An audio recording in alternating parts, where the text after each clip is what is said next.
Assalamualaikum warahmatullahi wabarakatuh. Waalaikumsalam warahmatullahi wabarakatuh. Apa kabar anak-anak? Alhamdulillah luar biasa. Allahu Akbar. Alhamdulillah. Semoga kita selalu berada dalam lindungan Allah Subhanahu wa taala sehingga kita bisa mengikuti pelajaran kita seperti biasanya.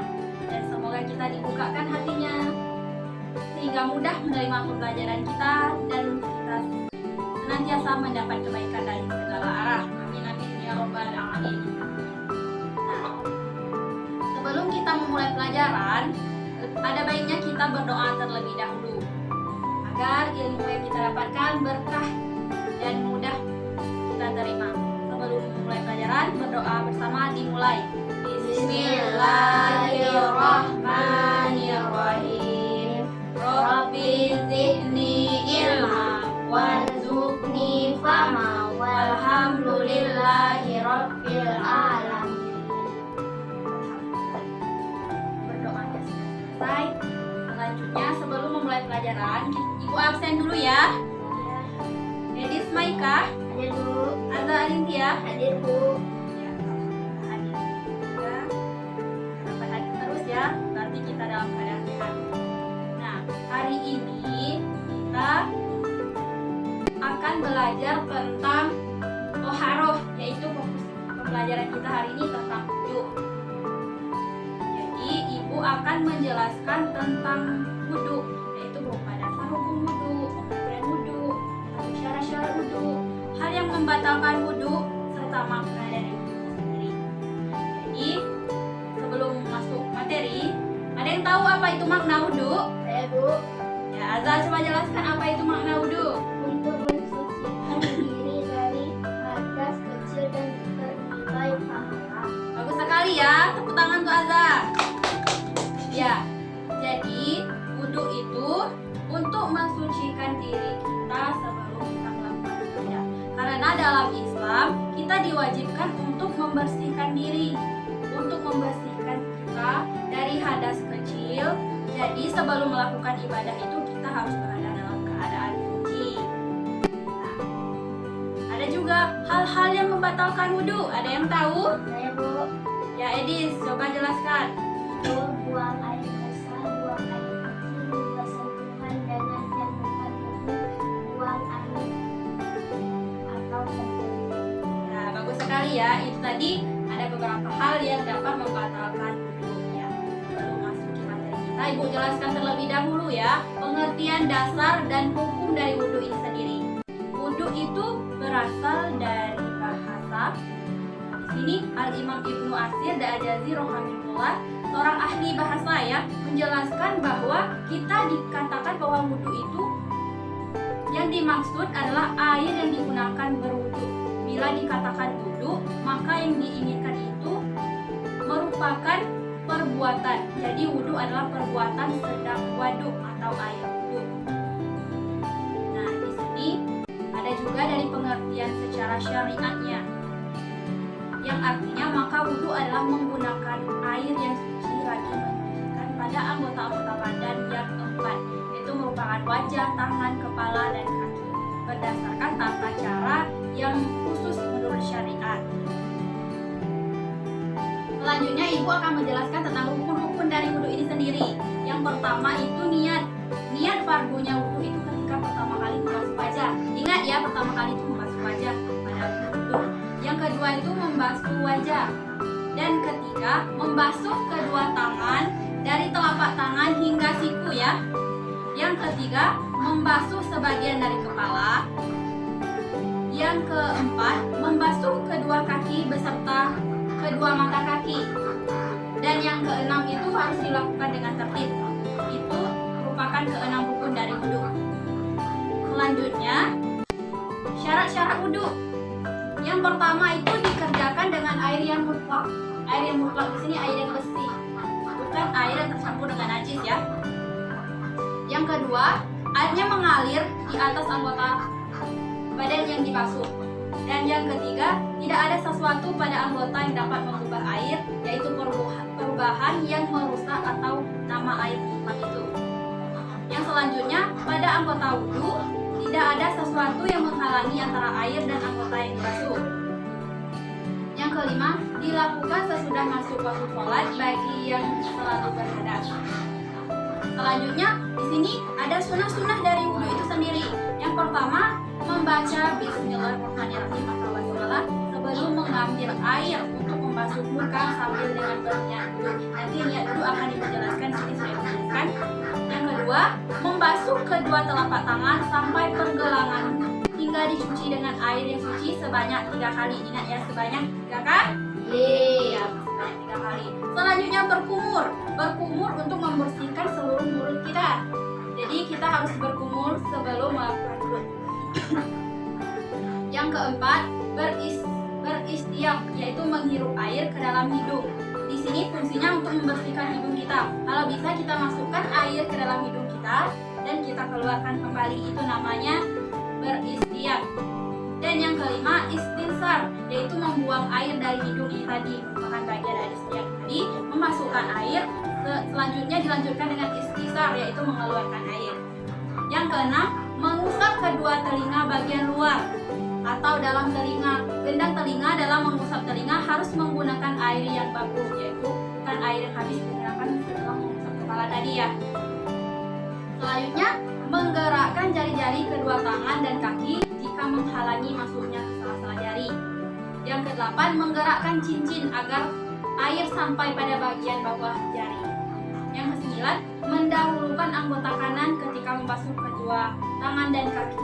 Jadi kita sebelum membasuh, kita dahulukan tangan kanan ya, jangan dahulukan tangan kiri, tapi dahulukan sebelah kanan. Sebelah kanan terlebih dahulu dan dilanjutkan dengan sebelah kiri. Selanjutnya, memulai membasuh pada anggota yang wajib terlebih dahulu seperti wajah, tangan, dan kaki. Membasuh 2 atau 3 kali dalam segala hal, kecuali bila dalam merata. Bila merata dan pada basuhan kedua, maka basuhan kedua itu dianggap kali pertama. Maka harus dilakukan dengan basuhan ketiga. Selanjutnya, menghadap kiblat dan langsung, yaitu berurutan agar anggota-anggota wudhu tidak terdapat jarak yang sama, sehingga anggota yang telah dibasuh mengering kembali. Selanjutnya, membasuh tangan hingga pergelangan pada saat akan memulai wudhu. Ini bisa dilakukan saat Rasulullah SAW sangat sesuai dengan fitrah dan akal. Sebabnya bisa pada tangan itu dan ada debu atau yang serupa dengan debu. Selanjutnya, menyela-nyela anggota yang lebat. Menyela-nyela anggota jenggot yang lebat. Itu bisa kita sela-sela agar airnya masuk ya. Yang ke-17, memulai dari bagian yang kanan. Selanjutnya, gunakan air seirit mungkin. Jadi irit dalam penggunaan air, jangan sampai melakukan pemborosan. Namun jangan pula sampai kikir dengan air ya. Jangan sampai tidak terkena salah satu anggota badan yang harus dibasuh. Dan selanjutnya ibu akan menjelaskan tentang hal-hal yang dapat membatalkan wudhu. Di sini bisa ibu jelaskan bahwa yang pertama yang dapat membatalkan wudhu itu kencing ataupun buang air besar. Jadi jika kita kencing ataupun buang air besar, maka kita harus melakukan wudhu kali. Madzi ala wadi, yang ketiga itu keluar angin dari anus atau kentut tadi ya. Yang keempat, tidur berat. Di sini tidur berat kita tertidur sehingga lupa. Jadi jika kita tertidur dan lupa ingatan, maka itu kita harus melakukan wudhu kembali. Jika itu tidur berat, jika tidur ringan itu termasuk mengantuk. Jika kita hanya mengantuk, itu tidak perlu melakukan wudhu kembali. Dan yang kelima, bersentuhan dengan laki-laki dan wanita yang bukan mahram. Dan yang keenam, menyentuh kemaluan. Nah, di sini ibu akan menjelaskan tentang cara membaca doa wudhu. Di sini ibu telah menuliskan doa wudhu ya. Ayo kita baca sama-sama. Ada yang sudah hafal? Ya, alhamdulillah. Di sini kita akan baca sama-sama. Doa sebelum berwudhu. Bismillahirrahmanirrahim. Nawaitu wudu'a li raf'il hadasil asghari fardholillahi ta'ala. Ini merupakan doa sebelum kita melakukan wudhu. Jadi sebelum kita berwudhu, kita diwajibkan untuk membaca doa ini. Jadi ya bagi yang belum hafal hafal, dihafalkan di rumah ya. Karena ini penting. Sebelum melakukan ibadah, kita diwajibkan untuk berwudu terlebih dahulu. Jadi, bagaimana kita mau wudu kalau doanya kita nggak hafal kan? Jadi ini wajib untuk dihafal. Nah, di sini ibu akan mencontohkan cara berwudu dengan baik dan benar ya. Nanti kalian ibu suruh praktek langsung di depan air. Bisa? Bisa ya? Pasti bisa. Di sini sebelum melakukan wudu, kita baca basmalah. Bismillahirrahmanirrahim. Kalian lihat ibu terlebih dahulu ya. Itu doa lirafil hadasil asghari fadlillahi ta'ala. Menghadap kiblat. Nah, pertama-tama dilakukan kita cuci tangan kita terlebih dahulu, telapak tangan. Setelah bersih, kita berkumur-kumur untuk membersihkan mulut kita. Kalau bisa, sebelum itu kita gosok gigi kalau ada. Biar kita bisa memastikan mulut kita bersih. Selanjutnya, membersihkan hidung. Membersihkan hidung, masukkan kalau bisa air ke dalam hidung. Ini telan ya. Setelah itu keluarkan kembali air. Itu biasanya kita wajib melakukan memasukkan air ini pada waktu subuh karena syaitan itu biasanya menginap di dalam hidung pada saat itu. Jadi sebelum melakukan sholat subuh kita sangat wajib walaupun sholat biasa ya, sholat zuhur, asar, isya kita wajibkan untuk membersihkan hidung biar bersih, biar afdol. Nah, terus selanjutnya jika sudah bersih kita membasuh wajah kita sebanyak 3 kali. Ya, membasuh wajah sebanyak 3 kali. Gini coba. Mulai dari wajah bagian hidung sampai pipi.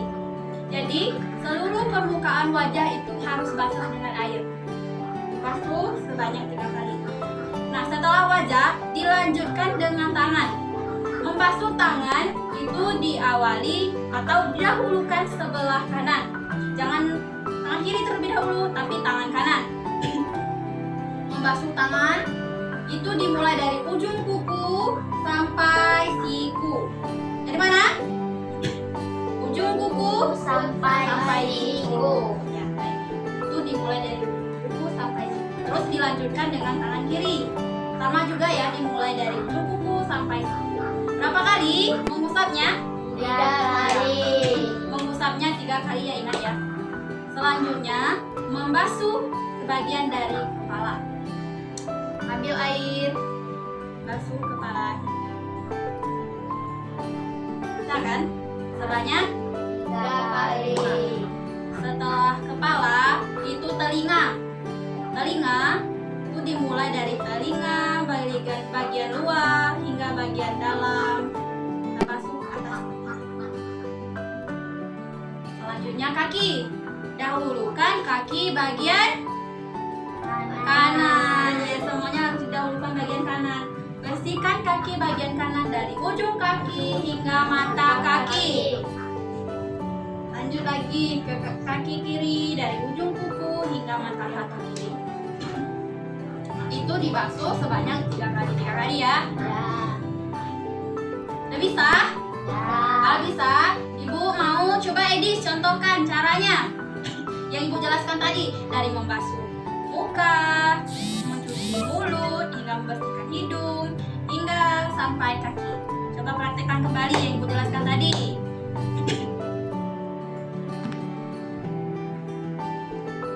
Jadi silakan praktekkan. Berkumur ya. Bersihkan hidung, ya bagus.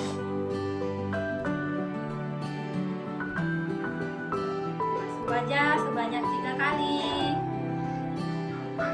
Lanjut basuh tangan sebelah kanan, basuh 3 kali. Tangan kiri. Basuh kepala sebanyak 3 kali. Lanjut telinga 3 kali. Dan yang terakhir itu membasuh kaki dari ujung kaki hingga mata kaki sebanyak 3 kali. Ya, bagus sekali ya. Nah, itu tadi merupakan tata cara dalam berwudu.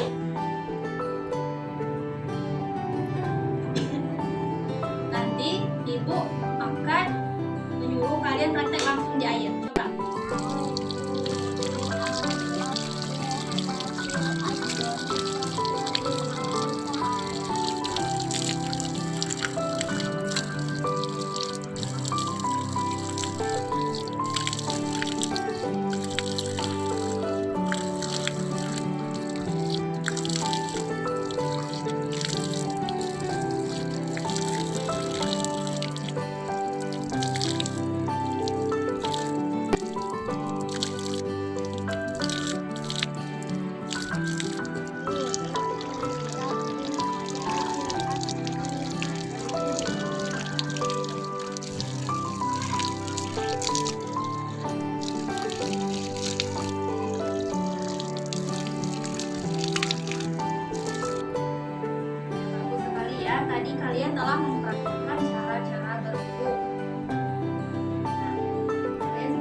tuh cara berwudu dengan baik dan benar gitu ya. Sholat ya di rumah. Ya. Nah, kalau wudunya sudah bisa, sudah diperhatikan juga tadi. Ada yang bisa menjelaskan inti dari apa yang Ibu jelaskan tadi? Ya, Bu. Ya, coba jelaskan inti dari penting yang Ibu jelaskan tadi. Menjelaskan seputar wudhu. Pengertian wudhu itu membersihkan diri dari hadas kecil. Rukun wudhu 1. Niat. 2. Membasuh wajah. 3. Membasuh kedua tangan. 4. Membasuh sebagian kepala. 5. Membasuh kedua kaki. 6. Yang membatalkan wudhu tidur, buang air besar dan buang angin, buang air kecil bersentuhan dengan yang Ya, bagus sekali ya. Tepuk tangan untuk Edi yang telah menjelaskan. Bagus sekali ya. Nah, minggu depan Ibu bagi kelompok untuk kalian ya. Tugas kelompok kalian jelaskan rukun dari wudhu ini menurut 5 imam. Jelaskan menurut Imam Syafi'i, Hambali, Hanafi, Jafari, dan Maliki. Jelaskan menurut imam siapa saja? Syafi'i, Hambali, Hanafi, Jafari, dan Maliki. Nah, kalian cari perbedaan. Dan juga PR untuk kalian ya. PR ini individu cari ayat Al-Quran ataupun hadis yang menjelaskan tentang wudhu. Ke depan Ibu suruh kumpul dan tugas kelompoknya jelaskan ke depan ya. Selesai untuk materi kita hari ini. Akhiri, wassalamualaikum warahmatullahi wabarakatuh. Waalaikumsalam warahmatullahi wabarakatuh.